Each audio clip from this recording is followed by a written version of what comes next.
Happy New Year, one and all. Union Smack is back, Jack.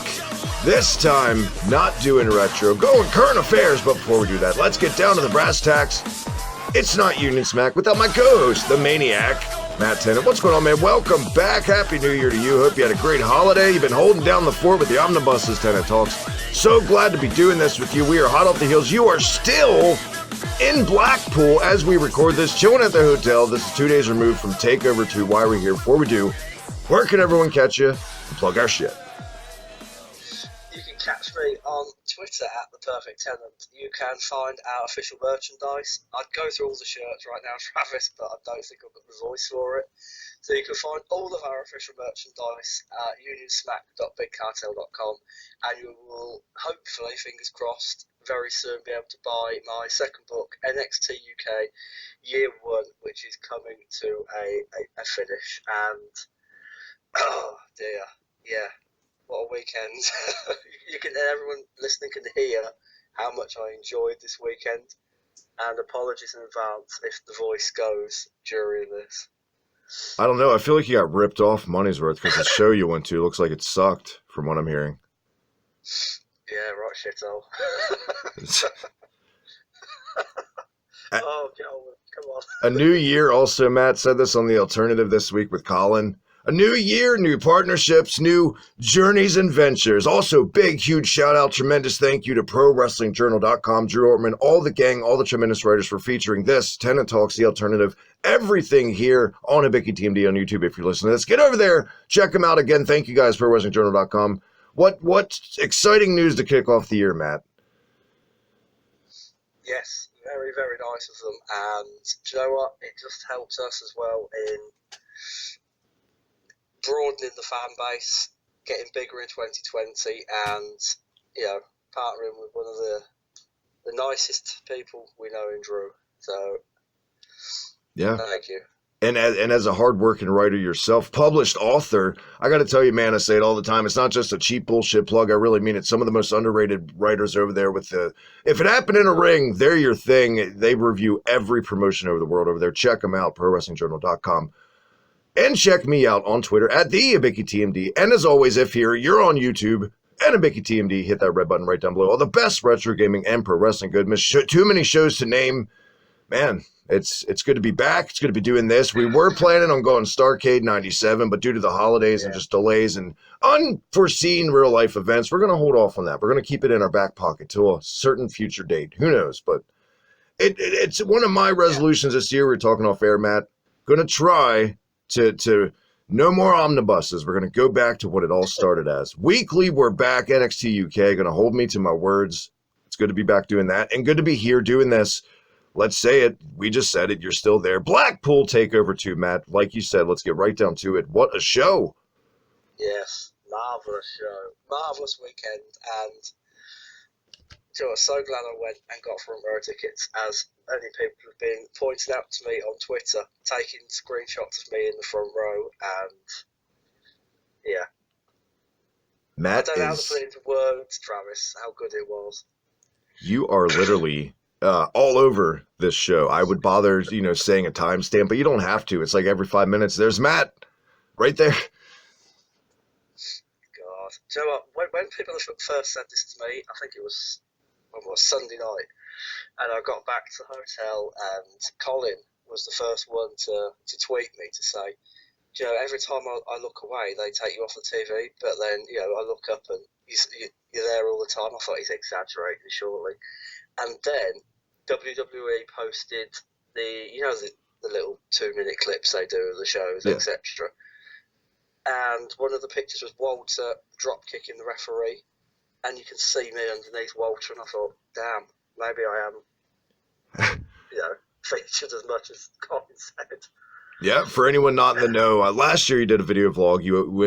Matt went to Blackpool 1 TakeOver. This year you're going to do the same thing, but for any that doesn't know, Matt is right there in the corner in the front row. If you really want to look, best way to look, sorry to embarrass you, Matt. When Kaylee Ray gets the win, there's Matt. It zooms right in on him in a Bruiserweight shirt, loud and proud. There, you know what? I looked around in this crowd watching this. I saw a lot of Pete Dunne shirts still. Yeah. It's a sign of the time, isn't it? It's like, you're not going to get rid of him. He's still the most popular talent in NXT UK, even though he's not in the promotion as a brand anymore. And yeah, very happy man I am. Did they in fact have Pete Dunne stuff in the merch stands and stuff? Yeah, they had the shirt I was wearing, and they had the it's basically a A4 picture of his face that's signed. They were selling that as well. Wow. Oh, do you know what? I was staggered of how little new stuff they'd got in. So Blackpool won last year. They were selling obviously the Pete Dunne shirt that I was wearing. On Sunday they were selling like all the older stuff. Obviously I had no older stuff because he hadn't debuted yet until the end of the show. But they mostly last year had proper like NXT stuff, Undisputed Era shirts, etc. Got to Cardiff, they had more shirts that weren't available online yet. They had a Tyler Bate one. They had the Grey Moustache Mountain one. They had a few more. And then I got there Sunday and I looked at the merchandise stand, and it was just basically a combination of last year's Blackpool and Cardiff merchandise that they'd got. They had one or two new shirts. They had a Kelly Ray one, a Gallus one. I think I saw a Jordan Devlin one. But apart from that, it's like merchandise is very slow to come out of WWE for NXT UK stars. Right.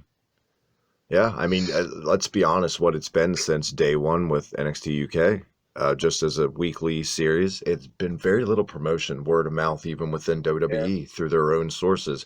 You know, you spoke about seeing YouTube clips every week. You'll see Raw and SmackDown. Literally every segment of those shows is clipped out. You'll see maybe 2 segments clipped out weekly of NXT UK on YouTube. 2 out of an hour show. Definitely, it's not right because I think behind NXT, although I'll say that, so for me NXT UK is number one right now because I don't watch that much of NXT. I watch it when Pete Dunne's on it. Apart from that, if there's anything I need to see like desperately, then I'll watch it. But if not, no. I'll watch it in the next few weeks because it's coming up to Worlds Collide, and I think Imperium will be on this Wednesday's episode after TakeOver Blackpool 2, but apart from that, it's like NXT UK is criminally underrated and criminally underpromoted by WWE. I'll say it flat out before we get down to any match on this show to talk about this, what I saw at TakeOver, and usually pretty consistently when they're not. I feel like every show has a transitional week episode where it's just on the bigger and better things. That happens. But usually NXT UK is better than anything I see on Wednesday nights. Hands down. Yeah, and I sent you the message on Twitter earlier. The AEW diehards can suck a dick because for me NXT UK is the number one brand in WWE right now. And I don't want that people to come at me like, oh, that's biased. You're one of the first ever NXT UK shows when it first started. You've been there since the beginning. Yes, I have. But you know what? I've fallen off quite a bit. Matt can attest to how much I bitched about NXT UK over the years, about how mundane it became for a certain period. Yeah, there was a point where you messaged me and said it's just so hard to watch. Exactly. It was up there with 205 Live for a while for me. I know that's rough, but it just, when there's no incentive when you're watching a show, that's what I mean by that, and that's what it became. But within the past 6 months or so, NXT UK has kind of picked up the pace tremendously, and it's just, I see it every fucking week on social media, everywhere, YouTube, it doesn't matter. No one talks about these guys in this roster, and I get it. It's a watered-down ICW in progress, but Jesus Christ. Then if that's the case, for everyone that loves to say that shit, you know who you are, then promotions you love and hold near and dear like WCW, well, guess what? Then they were a watered-down fucking AAA, a watered-down WWF, and a watered-down ECW, because all they did was the same fucking thing and just take all the best talent into one blender of a show. It's the same thing.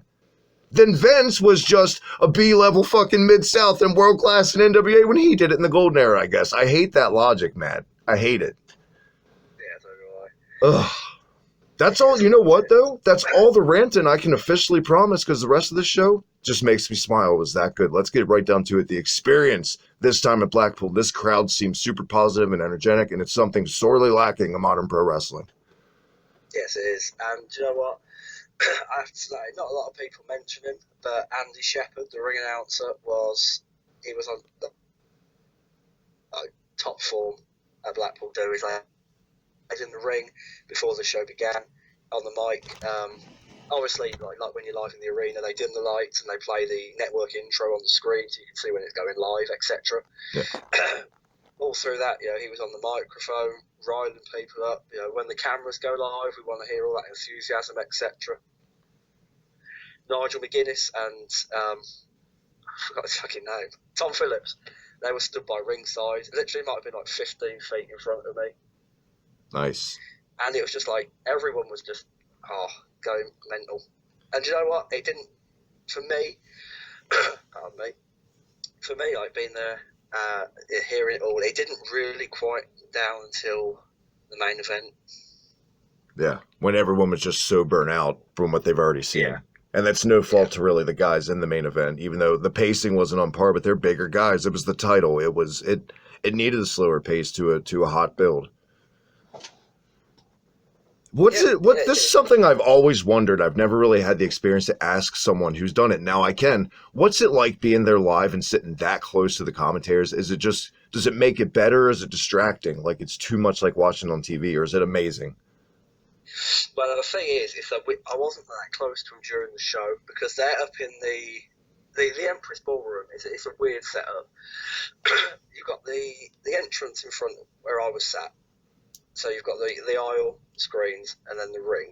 And there's nowhere around ringside for the commentary table to be. And there's also no room on the stage because the stage from side to side is quite short. It's definitely shorter than you see it on TV in person. So they have to put the commentary desk up onto the balcony. So they're looking down on the action as well as their screens. So you don't really see them or pay them any attention. Right. But obviously when they were stood at the 15 foot in front of me, it's like you're watching them and listening to everything they say. So the first bit of the show is like they want you to be chanting NXT and like go mad and mental, but you just focused on Nigel McGuinness stood there. Let's go ahead and expose WWE right now. I want to put you on the spot. Was Triple H, Johnny Saint, and William Regal sitting up there all night? No. All right, I didn't think so. Looking at you, WWE. You did it again. They legitimately sat there for the whole Tyler Bate match, and then they went. I hate when they do, like any NXT takeover, usually the American one, they'll put like, oh, look, the outsiders are hanging out. No, they're not. Scott Hall got his 5-minute photo op, and now he's off to do God knows what. That's it. But it was nice of William Regal to turn up. I thought, it's like, well, got him on camera, so happy.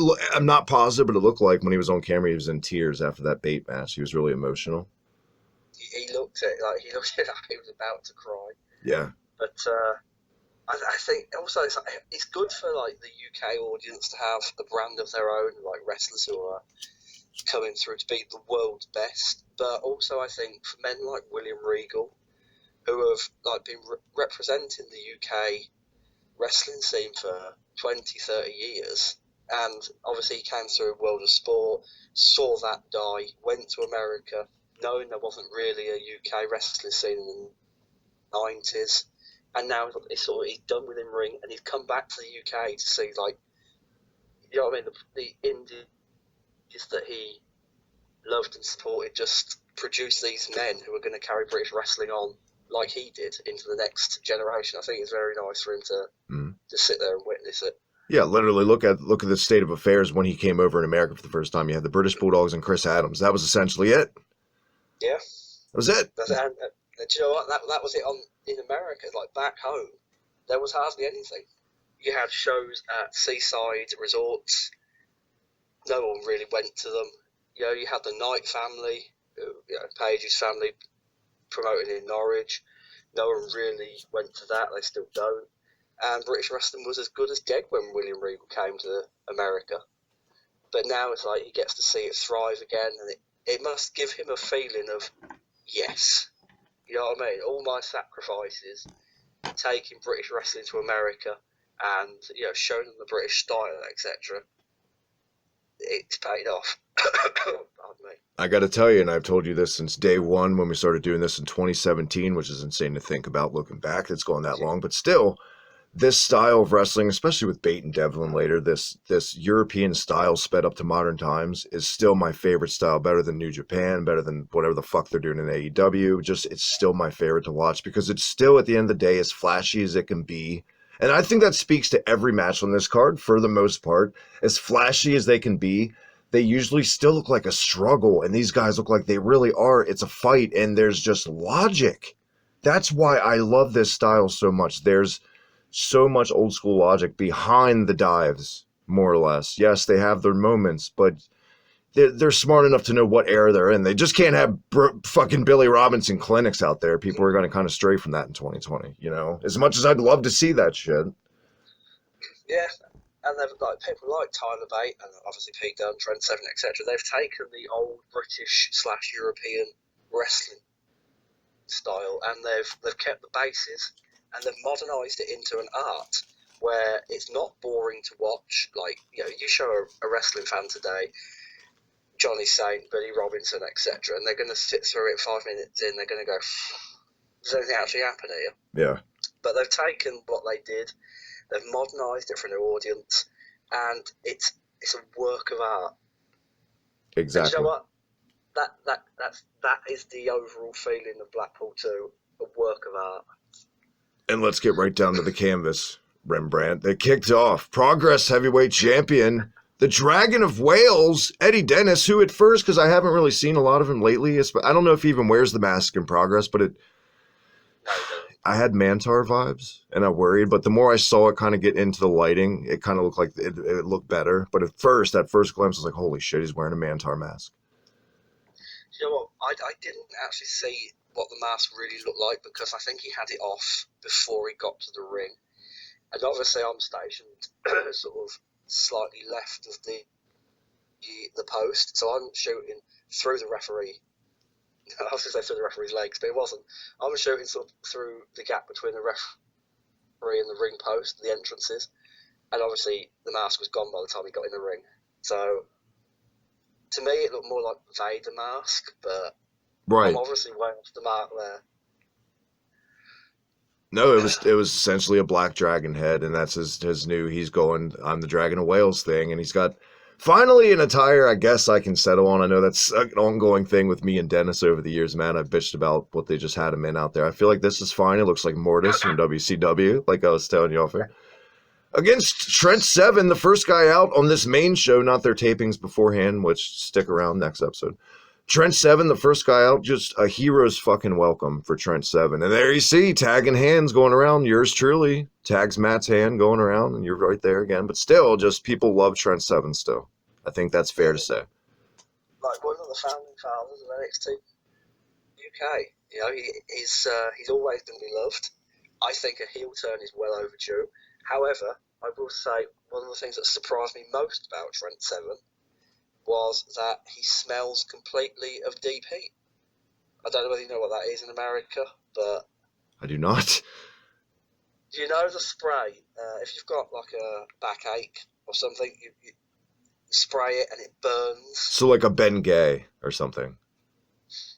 A medical spray. Yeah, it's like a medical spray. And it smells strong, but it sort of burns into the muscle to relieve pain. Right. Okay. It smells like medicinal, but he stunk completely of it. That surprised me completely. Wow. There you have it. I smell every wrestler past me, but like obviously when he whacked past, like the backdraft, it's like wow, I was not expecting that. What did Tony Storm smell like, man? Amazing. My oh my. We'll get there. This match, it's been built up over the weeks where it started off Eddie Dennis just popped out of the crowd after a random Trent Seven win when he was tagging hand. It was kind of awkward. He wouldn't let go of Trent's hand. Remember that? And then we've kind of come here from there. You kind of saw where that was going. It's panned out exactly like you think it would to this. We've seen better out of both guys in other matches. The only thing in this match I didn't like, and I don't like the move when Omega does it. I just don't like the move in general, no matter who does it, is that Snapdragon suplex. And Trent Seven did that. He did it, and he did it on the outside. And the way he kind of picked him up like a sack of potatoes. Like Dennis sold it well at first when he drug him in. And at first it looked like he was knocked out, but it wasn't the finish. And Dennis was on his feet again within 30 seconds, like, you know, with his wits about him. And that's the only part. And the case again of kind of accepting this era we're in, just whatever, take it or leave it. Other than that, I feel like the right guy won, especially if I feel like they should turn 7 too. I really do. I think he should be a heel, and I feel like it should do this route right here. We've seen it time and time again. It usually works out where he starts. Does he still have it? Does he? And he gets jealous of Tyler Bates' success, and boom, turns on Tyler Bates. Yeah, yep. And you know what? It worked in progress. Like, what was it, 5 years ago now, when him and Pete Dunne turned on Tyler Bate and formed British Strong Style. And I think if you play it right, play it with the right story, then obviously don't rush it. Like, don't book it next week in York for the TV tapings to come. But Yeah, you know, give it a year. That'll give something for Tyler Bate to do as well, because you know, until he takes the title back from Walter, he's going to be treading water now. So a good story, a good build, slow build. I think it would work, but then I'd still be hesitant to boo Trent Seven because of like who he is and what he's done for NXT UK. exactly. Exactly. And I feel like if we were kind of talking off air too, if they go the route to Bate and Walter again and Bate beats him for the title, they could go easily 7 and Bate for the title. I could see him doing, or Devlin and Bate for the title. Yeah, Trent Seven must have that title at least once before he decides to step away. Yeah. I can't see him putting eggs in the basket with Eddie Dennis in any kind of title picture at all right now, especially with him being the Progress champ. And I feel like this was just a case of making Eddie Dennis a credible name still, having people at least give a shit about him a little bit to get their money's worth out of him, maybe, because I don't feel like they have any plans to make him main event. No. I mean, not long term. I can see Eddie Dennis being a threat, or as much as a threat as they want to book him, to Walter on TV. You know, it's like, we don't know when the next UK takeover's coming. It could well be August again. So if that's the case, you've got 6-ish months to fill. And we know they're fond of their short TV rivalries. So maybe like a 3-week rivalry against Walter on TV that ends in a main event TV match. But nothing major, no. Right. What did the crowd think of this match and the outcome? Because I feel like Dennis kind of got crickets during his entrance too, not really a reaction at all. And real quick, I want to throw it in. That was kind of a testament of his strength. I thought he was going to botch his finish at the end, last stop driver, but that was all he deadlifted his ass up 100%. The reaction to the match, like live, was good until Trent Seven went over the top rope, and then when Eddie Dennis hit the Seven Bridge over the top rope and Trent Seven landed on the crew member, it was like, yeah, that's good, but he looked genuinely hurt, and it was one of the moments where you look at a wrestler and you think, like, I know he's meant to sell it and he's meant to look injured, but Trent Seven looked genuinely concussed here, and he did. Like, the referee was there and he got up, and I could see into his face and he just looked gone. Yeah. He had a big nasty gash on his head too. Yeah, and there was a general consensus that this match should have probably gone longer, but it's been cut due to, Trent Seven being injured. Right. If not, tremendous sell job by Trent Seven. If not, I applaud you, Trent Seven. I was convinced it would. Sucked. Yeah, I know some people are going to say that should have been the finish when he rolled him in after that, but he kicked out and then he hit the last stop driver. Whatever, it is what it is. I'm okay with it. It gave people a reason to have that grassroots love for Trent Seven. He's still strong in defeat with that one little kick out, and it was fine. It didn't do any overkill with it after that. Another 10 minutes and it would have been, all right. Yeah.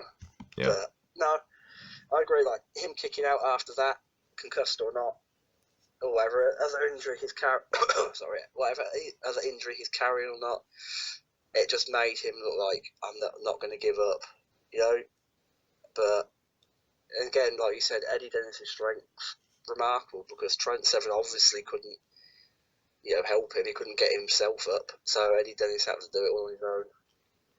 Exactly. I like this match as a way to kick off the show. I feel like any other spot on this match, it would have got a death spot. It would have got, especially considering if it would have had to follow Bate and Devlin, probably just nothing like it got here.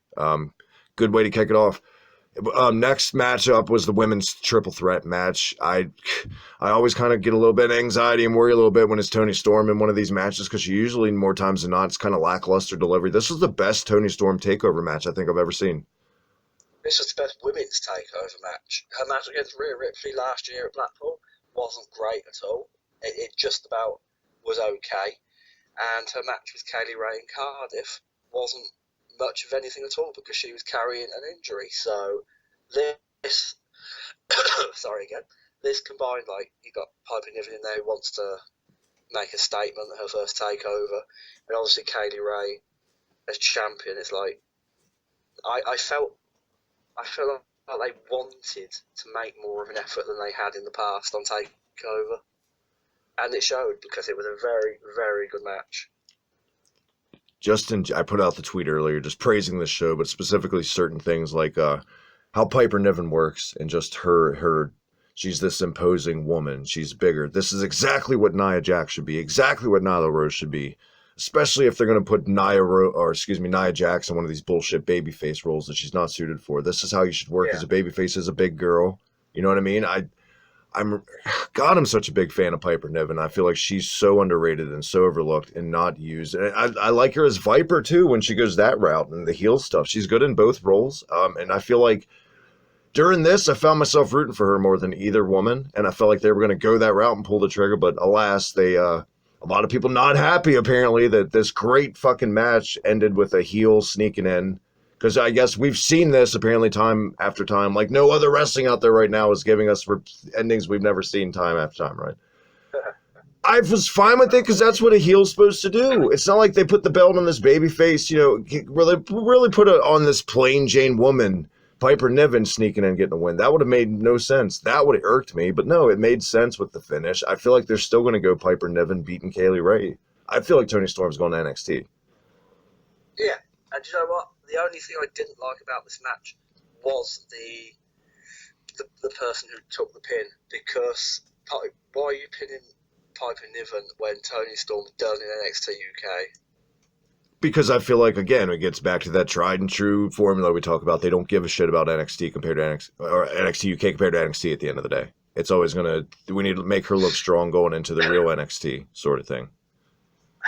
But then you're still carrying on with this storyline that, Toni Storm is starting to get a little bit unhinged because she can't get the belt back and she lost it. Wouldn't it have made more sense? I guess if we were booking it, it would have. But it would have made more sense for Kaylee Ray for Piper Niven to hit Toni Storm with a frog splash, and then Kaylee Ray to pin Toni Storm after that. Because I don't believe that Piper Niven would have been taken out with a Toni Storm frog splash. Yeah. So there's a little bit of disbelief there. But then, my mind was like, I'm glad Kaylee Ray retained because she's made that women's division legitimate as champion. But don't pin Piper Niven already. Kaylee Ray is, I believe she's undefeated still, as champion especially. Piper Niven would have been undefeated had it not been for her taking the pinfall. You could have built undefeated champion versus undefeated challenger for the next takeover, and that would have been something. Exactly. There you go. And obviously the loss again, losing twice to Kaylee Ray, being pinned twice by Kaylee Ray, would have only furthered the Toni Storm heel turn if we're going to get one. So what the fuck are you thinking? It was nice to see these ladies go out there and look like they had a fight. Imagine that, as opposed to a showcase of moves. And it was good. The crowd was really into it. I found myself seeing that you guys were really behind Piper more than any other at the end of this. I mean, I was cheering for Kaylee Ray, but I think, there were chants for her, but there were smatterings. I was sat next to a lot of Scottish people and a couple of Irish, so they were chanting for Piper Niven. Right. Not Piper Niven. They were chanting for Kaylee Ray, not Piper Niven. But the rest of the Empress Ballroom were Piper Niven or Toni Storm. I think they alternated as well, depending on who was on top. When Piper Niven was in charge, I heard a lot of her chants, and then Toni Storm took over, and I heard a lot of Toni Storm chants. So all three women popular. It's I mean, it's Blackpool. It's like they appreciate all three women. So You know, it was nice to be in an audience and to obviously be part of a wrestling audience and hear a wrestling audience who actually appreciated the women for the wrestling and not for what they possess. Not some wedding. Yeah, exactly. I don't want to give them any fucking ideas with Piper Niven and weddings. People are going to give me shit, and I want to put out that flame right now with Piper Niven did a Canadian Destroyer, and you shit on Canadian Destroyers in matches all the time. You know why I give it a pass here? Because the aesthetic of seeing someone like Piper Niven doing Canadian Destroyer, I guess, was different. Yeah, she's a big girl. Yeah. The fact that she shouldn't have been able to do it, but did. Yeah. I mean, I wasn't a fan of the spot. I said on the last NXT UK Omnibus that, you know, I was done with Canadian Destroyers and they'd become as common as headlocks, etc. But when somebody who shouldn't be able to do a move does a move, regardless of how much that move's been done, you know, in the recent week or month, etc., then it's still an impressive feat. And I personally love watching Ricky Morton do that move. It's awesome. It's Ricky Morton. Did Ricky Morton do that move? Dear God. Go at it. I would say this is a damn good match. You know, try to see it. You could do way worse as far as women's matches. One of the best women's takeover matches ever.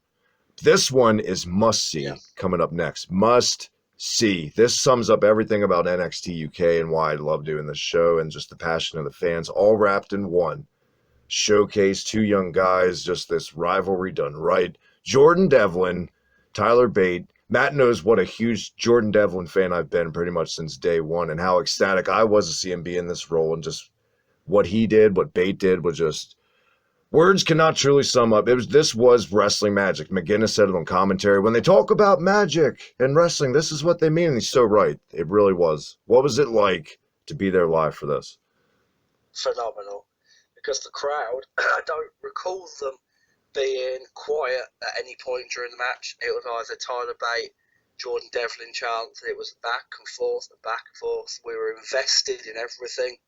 You know, Jordan Devlin doing doing the mustache mountain pose. You know, the twiddling the mustache. Yeah. It got, you know, heat on him, and then obviously Tyler Bate got into everything. Like, we bought into every single move.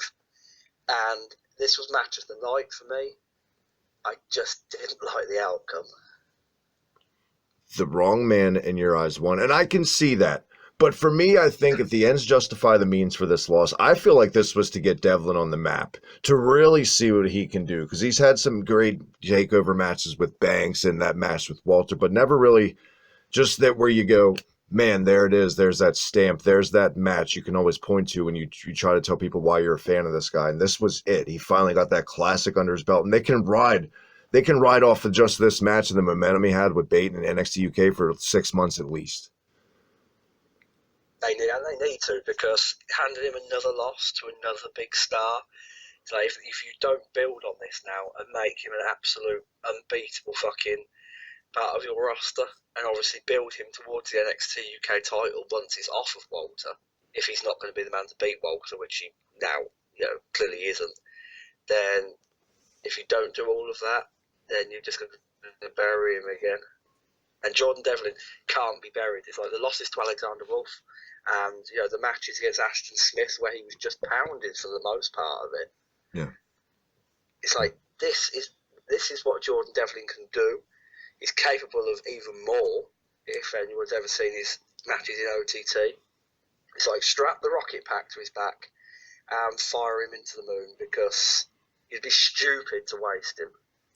And people that don't like when people burst people's kayfabe bubbles, we're sorry right now, we're going to do that. Matt, you kind of saw a certain guy shopping before a takeover in Blackpool out and about with another certain guy. You saw Tyler Bate, Trent Seven, and Jordan Devlin just hanging out at a mall or something, right?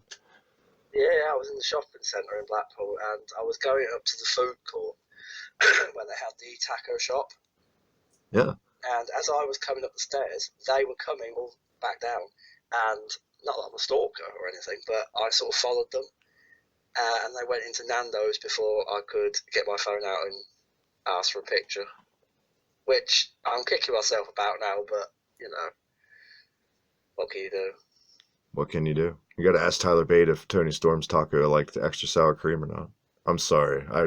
Jesus Christ. Oh my god. But yeah, this we'll get back on track. Professionalism. Professionalism is key, Matt. Even though that's possible T-shirt, that is just a joke. This match, man, it paced, it made sense. Just the slugfest reminded me of some Don Fry shit over there in fucking Japan. Just my God, this had everything. This really did. I'm not the biggest fan of a Spanish Fly, the move in general, but sometimes when it's done right, I guess it gets a pass. And for me in this, it got a pass because for everything that Devlin dished out, Bate fired right back, and it was to uplift both guys. Kind of, it just had like Sean and Brett kind of feels to it in a way where both guys were elevated. Yeah, it did. And you know what? Just going back to that Spanish Fly thing for a minute, I was gonna say before you said it, in person, the Spanish Fly looks a lot better than it does on television. Oh. Like on television, it looks like it's a cooperative move where you can't, obviously not going to hit it without your opponent flipping for you. Yeah. But it's more impressive up close than in person. Especially when it's an avalanche Spanish Fly off the top fucking rope. Yes. But the one before that, where he hit the rebound Spanish Fly, as Tyler Bate, came zinging off the rope. Yeah. It looked very, very impressive indeed. Let's not just sing the praises of Devlin. If you ever question why they really call him Big Strong Boy, it's not just a gimmick. When he did the gorilla press spot, you know what I'm talking about? At first, I really worried, like, oh, we got a Botchamania clip. But no, he literally, at first he couldn't get him, but it took him, it felt like forever, but he finally pressed him up. And the amount of strength that probably took just to do that deadlift style from a possible slip and to try to keep your balance to that airplane spin. Holy shit. And you guys were just the roar. It was that fucking slow pop I love in wrestling. It just became more and louder the longer it went. It was a beautiful thing to watch. And I can only imagine being there. I'm so envious of you. Yes. It was a very, very impressive feat of strength. And, Tyler Bate is clearly the next UK champion again for the second time. And you can see why. It's like he's got it all. He's got... Not that I wouldn't say the size in height, but obviously like the way he's built, he's technically flawless, and that's two takeover matches in a row now that have been match of the night and contender for match of the year. So he's so young. He's just like Rhea Ripley and Toni Storm. They're so young. Pete Dunne, all these guys. Something about the UK guys and just this prodigy shit you guys got going on right now. And I got to tell you, watching this and that match with Walter, I find myself thinking this while I watch Tyler Bate matches. I'd love to see him in New Japan. I'd love to see him just completely come in and eviscerate AEW because he's so much better than that roster. I feel like this guy is criminally left out of every conversation year in and year out about the best wrestlers in the world, and he really is. Tyler Bate is a complete motherfucking package, and like you said, Matt, nearly a flawless wrestler. It's like watching Eddie Guerrero in his prime sometimes. It's just it's completely almost impossible to find just a one flaw in it. Anything. I know I'm kind of just all over the place with it, but this match really was, I don't mark out a lot, but I'm doing it right now, that good. And I can only imagine how it's being praised on Pro Wrestling Journal, I've already seen all the Meltzers and the Alvarez. I haven't seen one bad word about this match. Even our buddy JD loved this match. That's how good it was. There you go. And I was going to say about Tyler Bate, British Bret Hart for me right now. It's like, and the places he could go and the more matches he could have with men like Jordan Devlin in the future. He's an exciting prospect. And you don't get many of them in professional wrestling anymore. Exactly. And when we get to the finish, you said wrong guy won, and we went over that. I feel like Devlin, it looked like on camera watching this, even before Tyler Bate, Tyler Bate was still celebrating, but Devlin got a standing O, just making his way back. Because, like, you know how that guy will sneak back during a guy celebrating off camera, but you guys weren't having that. You guys were making sure both these guys knew what you guys just watched. Yeah. The thing is, with a crowd like that, it's like you can't sneak away. It's like they're too appreciative of what they've just seen. I was just thinking that exact same word. You totally just read my mind. That you guys are so appreciative of what you see. You truly value your dollar or your pound or your pence or whatever the fuck it is over there because you know what you guys want in your wrestling. And you know, when it's bad, you guys let them know too. I'm not going to be shy about that either. But I mean, that's, you know, that is what it is. That's a good wrestling. But that speaks to the perfect kind of wrestling fan you want to perform. It's like the ECW fans back in the day, some of the most passionate fans ever. Yeah, when you fuck up, they're brutal, but when they love what they're seeing, you're going to let them know tenfold. That's why it's worth it. That's it. Doesn't matter whether you're heel or babyface. Then, you know, if you've done it well, then you're gonna know about it. I'm gonna let you know about this before my voice becomes yours. I'm gonna let all the listeners know. We're gonna take a little break. We're halfway through TakeOver 2. This match, by the way, A++++. There's my grade. 50 million A pluses. There's no other forms now. We're gonna take a break. When we come back, we're gonna finish TakeOver 2 so I can get a drink. Matt can get a drink. We can remedy ourselves before I pass out. You pass out. We pass out from excitement that was Blackpool 2 match.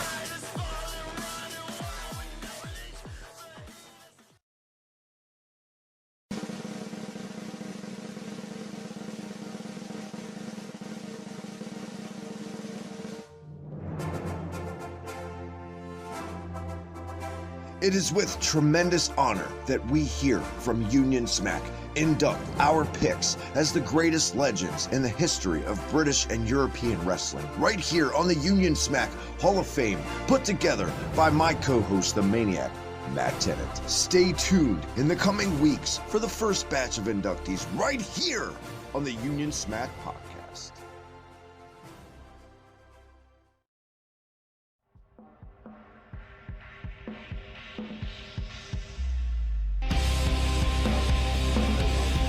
I'm the Bruiserweight Pete Dunne, and you're listening to the Union Smack podcast.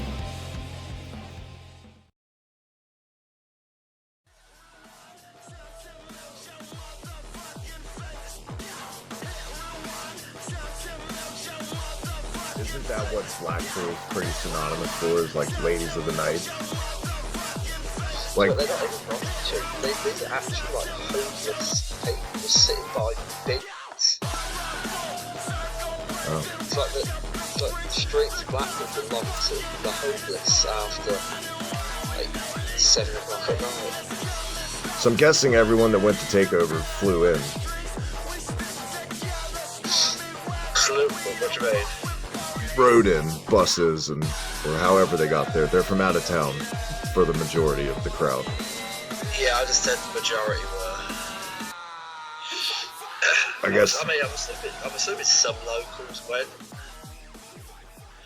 But if they look like a vagrant, they're local, pretty much. Yeah. If they've got big beards and look like they stink of piss and sit by bins, they're all local. Stink of piss was no way to describe this show. We are back, snuck it in. Apologies if you live in Blackpool and you're a vagrant, but hopefully, I mean, most vagrants I feel like don't listen to weekly podcasts anyway.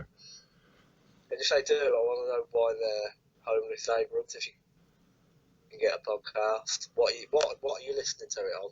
Even though we are free to air, we don't cost you a dime to hear, there's still no excuse to be able to have access to this show and not get out there and get a job, damn it. Exactly. We are back. Our job is to finish up rounding up this show, TakeOver 2. The action got, I was kind of worried, like, for the spot after what we just covered, Devlin and Bate, what they had to follow. Yeah. I think it was premeditated to put the gimmick match here because I feel like the only match that could have picked the crowd back up after this was a match with ladders in it. Something with that kind of thing, and with just death-defying action where a crowd has no choice but to pop pretty hard. Yeah. I mean, looking back on it now, it probably was the right call. But on the night, I was perplexed as why you put the ladder match there and not swap it with a Trent Seven Eddie Dennis match, and knowing that you wanted a big finale reaction for the main event. But yeah, I can see what you're saying. Either way, it went off without a hitch. Another barn burner, great match. The show still has not disappointed at all. That's just a testament to the roster and just what they got going. Whatever Shawn Michaels is doing, whoever's behind the creative down there knows what they're doing. And what I love that they're doing with the tag division, which I feel like is the strongest tag division in any form of WWE television right now, hands down. Yes. I love that they color code their teams. And that sounds like I'm joking in the way I said it. But I'm so true. The golden era of pro wrestling, these teams dressed alike, wore the same colors like a team would. And every team in this pretty much did that. And I feel like in this kind of match, you needed to do that in this multi-man match to differentiate. The guys don't blend together. And it's a little nuance like that that works out. And it goes off tremendously. Yeah, and it popped well. I haven't seen it on camera yet, obviously, but in the arena, like, they all popped well. The colours, it's like Gallus in the green, South Wales subculture in the purple, Imperium in their black, and obviously Grizzled Young Veterans in their red. It was just a very nice contrast. It was never like, he's in black trunks. Which one's he? You know, Yeah. a quick glance. So it was very well done. I love the visual and the entrance. I always do with Imperium, but this time with like that ladder silhouette in the middle looked awesome. I don't know what that looked like being there live. If there's trouble seeing that from where you were. Yeah, I mean, I saw them setting up the ladder as a video package. Obviously, the stagehands pulled the ladder onto the stage and what have you. But I didn't see it in between Imperium, so I'll have to wait till I watch that back. Yeah, and pretty much again another crowd, another day for Mark Andrews with the yay reaction, just kind of for the youth. I don't know how they came off on TV, obviously, but they were not popular in the live in the audience. Well, they're Welsh. I mean, isn't that how it is? Say that like it's a crime. Well, I mean, they're so proud in Welsh too. I feel like. You with the South Wales sub, all the things. I will say, I feel like they had spotted the match, obviously, with that double somersault to the outside. Holy shit! You know what? That was 5 foot in front of me. I know you were right, fucking there too. Like Jesus, it could have ended ugly for you had they miscalculated. I could have touched the cameraman on the back. Is how close I was to the action. What was that like to be that close and hear and see that impact? Amazing. So I thought they'd broke Wolfgang in half, obviously, because like the sound of it, the sound of all three of them crashing through the table, it sounded like ribs breaking. And obviously Wolfgang, so I've been a critic of Wolfgang over this last year and a bit, but he did a fantastic job in this match of selling, of his timing, etc. And obviously when they crash to the table, he's on the outside. He's literally, and I've got him on camera, and I've got it on video as well. I've got pictures, I've got everything. I was about to ask. He's literally below me. He's screaming his head off, and he's shaking like he's broken something. And honestly, the sell job on it was just wonderful. Brilliant. And I nearly got hit with a ladder when he pulled it out from under the ring and swung it round as well. After the shake and after the Hogan shake and sell job, the spot I'm talking about, the classic Hogan having a seizure. After that, did you, because you were so close, did you hear him like kind of muffle to his partner or whatever, like, I'm all right, mate, I'm selling? Do you know what? Mark, I think, was in the ring because the spot next was where Imperium were going to hit the European bomb on Mark Coffey through the ladder into the corner. And the referee sort of came around and pretended to check on Wolfgang, and you could hear him say to Wolfgang, they're going for it. And then obviously Wolfgang got up and ran into the ring, ready to speak. I think it was Fabian Eigner through the ladder in the corner. There's the magic words. They're going for it instead of they're going home. Yeah. Either way, do you feel like the right team won with Gallus? Oh yeah. I mean, I there was part of me that thought they were going to put it on Imperium because of Worlds Collide. But, right.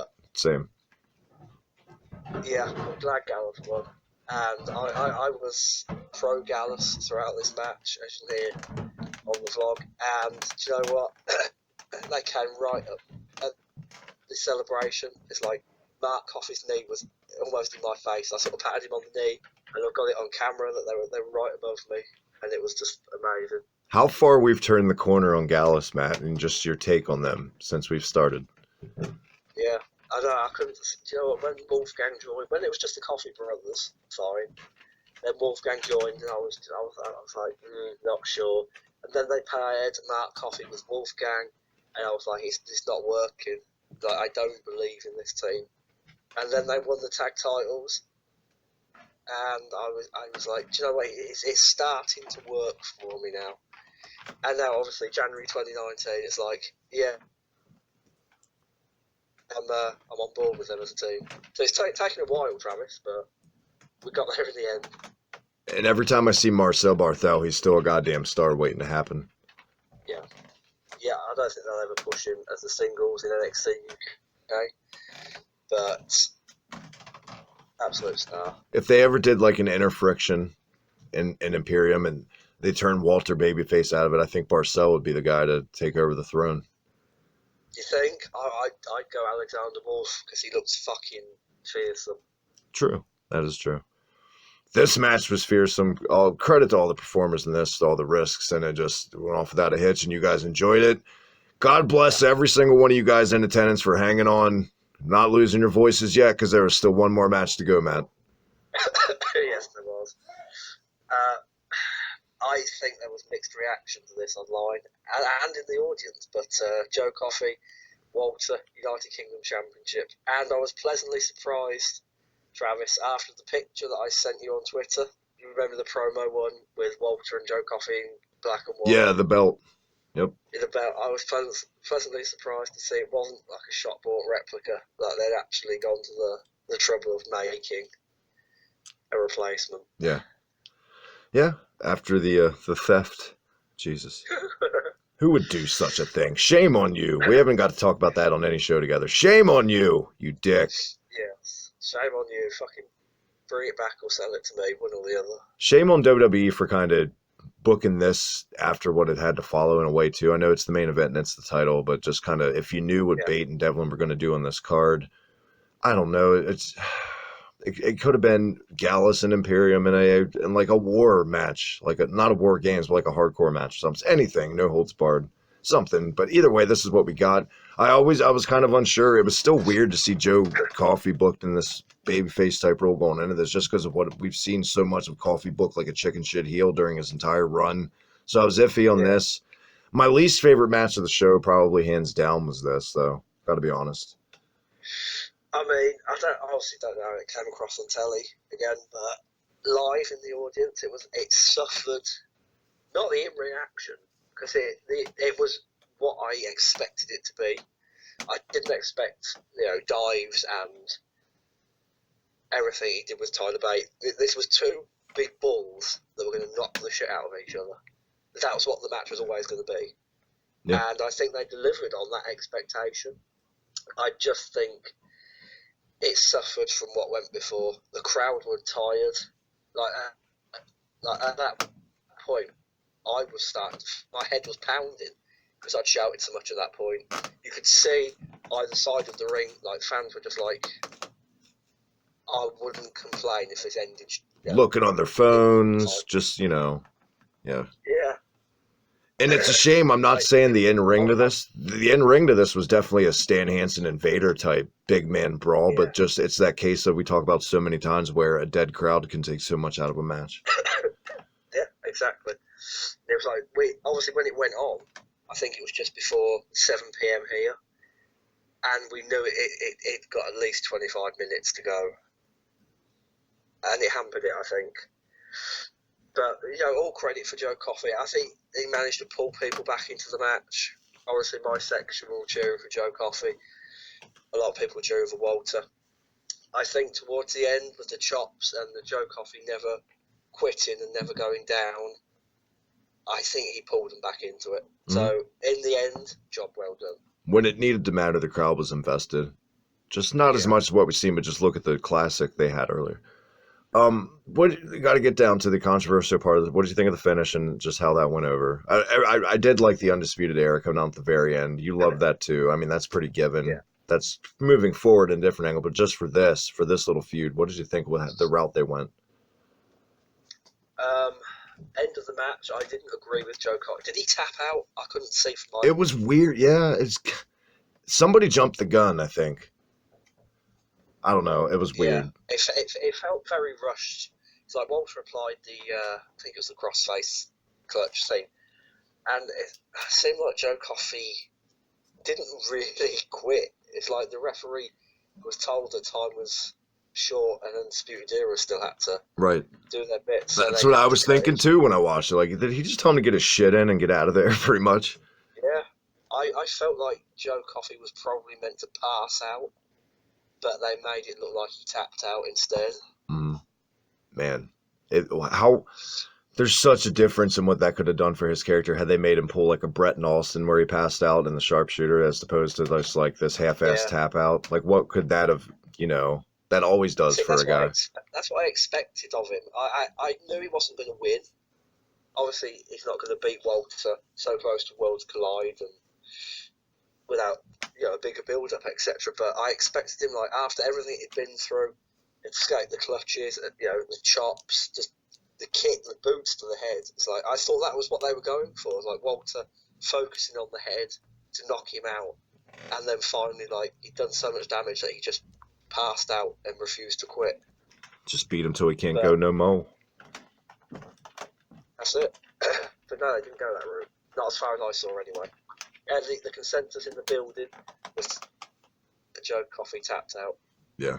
My take was pretty much just that. The ending felt rushed just to get the Undisputed Era out there as fast as possible because their eyes, they didn't really care about this title match going in. It was just a way to have a main event for a takeover. Their eyes are on this Worlds Collide match coming up. That's where their money's going in right now. Yeah. They're booking money.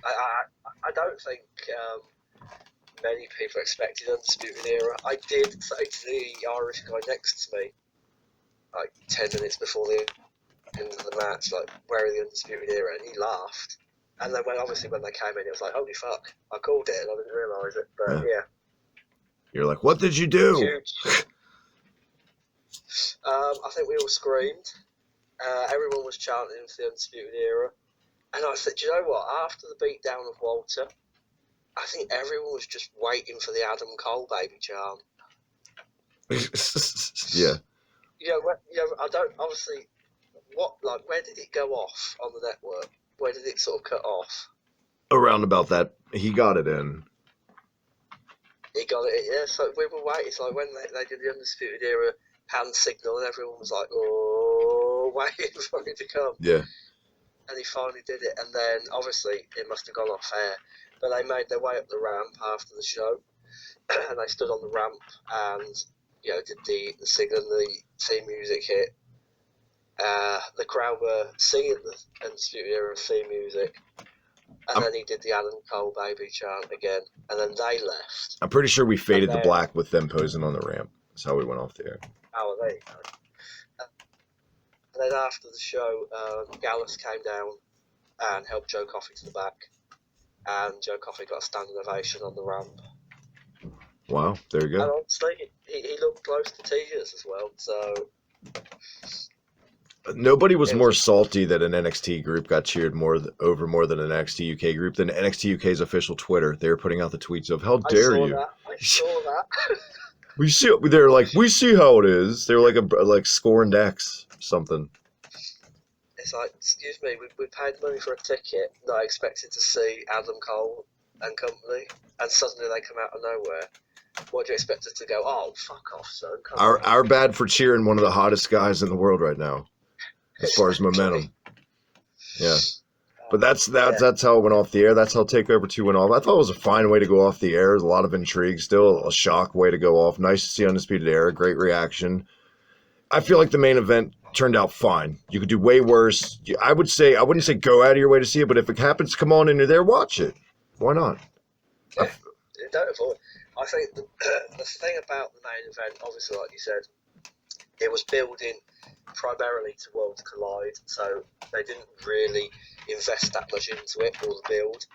But I will say for it, Joe Coffey came across as a star to me. Like the amount he took and what he absorbed from Walter. It's like there's something there. And 411 Mania can fuck off when they said Joe Coffey isn't a main event star.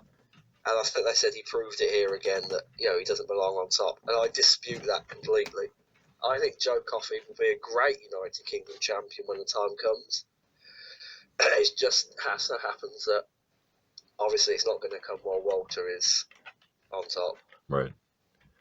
And there you have it. That sums up Blackpool 2. That's our take. At the end of the day, Matt, do I even have to ask, because I'm pretty sure our grade's the goddamn same. What do you grade Takeover 2 Blackpool? A+. Same. Undisputed. That, my friends, is undisputed. Double A pluses. This is, I rarely say this, man, pretty much a perfect goddamn wrestling show right here. Yeah. Like I said in the beginning, it's a work of art, and I'm glad I got front row tickets. I'm glad I was there to see it all in person. And providing that the next takeover isn't somewhere stupid like Dublin, which, you know, I don't know whether I'll be able to get to Ireland or not for it, but as long as it's somewhere I can get to, then Egypt. I will attempt to be front row again, because it was the most amazing experience, an amazing night, and I think that's how we'll end this show, Travis. With that, man, it's good to be back in another year for the show. 2020 kicks off. No better way I can think than with this. Absolutely. Until next time, Matt, one more time, where can everyone catch you? You can catch me on Twitter at The Perfect Tenant. You can find our official merchandise at unionsmack.bigcartel.com, and you'll be able to soon buy my book, NXT UK Year 1, which will be on sale, I'm hoping, within the next 2 to 3 months, depending on finances and time to work on it. And Matt, thank you once again, my man, for hanging on over there in Blackpool still. Safe journeys getting home tomorrow. Until then, I'll talk to you next time. As always, on Twitter at the Hibiki TMD, that red button, hit it down below. Thank you again right here, ProWrestlingJournal.com. All the great writers, if it happened in the ring, they're your thing. Catch them all. And us right here, officially, ProWrestlingJournal.com. XFL Fantasy Football Draft coming up too. That's hilarious. I'm glad to be a part of it. Until then, this has been Union Smack.